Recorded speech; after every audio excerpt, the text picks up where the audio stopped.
Hello, જય શ્રી કૃષ્ણ. કેમ છો બધા? જો આજે મારી ઘરે ભરેલા કારેલાનું શાક કરવાનું છે. તેની માટે મેં અહીંયા કારેલા બાફવા મૂકી દીધા છે.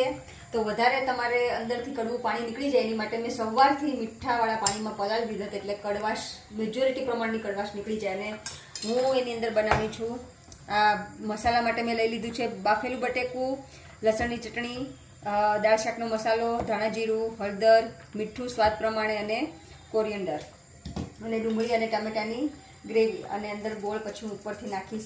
બાફેલા બટેકાનો મસાલો મને એટલે ગમે કે કિડ્સ ના ખાતા હોય કારેલાનું શાક, તો બાફેલા બટેકાની ગ્રેવી હોય જે બટેકાની, આપણે ડુંગળી ટામેટા અને બટેકા મસાલો હોય, ગ્રેવી એકદમ જ બહુ જ મસ્ત લાગે. તો કિડ્સ પણ ખાઈ લે, એટલે આપણે 2 in 1, એક શાકમાંથી 2 જણ સમજી જાય. બધા ખાતા હોય તો પ્રશ્ન જ નથી. તો ચાલો બની જાય પછી હું તમારી સાથે હમણાં શેર કરું કે કેવું બન્યું. અને જો કારેલા ભરીને મેં એને ફ્રાય કરવા માટે મૂકી દીધા છે. તો અહીંયા જો આપણા ભરેલા કારેલાનું શાક થઈ ગયું છે રેડી. અને અહીંયા બાજરીના રોટલા પણ થવા મળ્યા છે.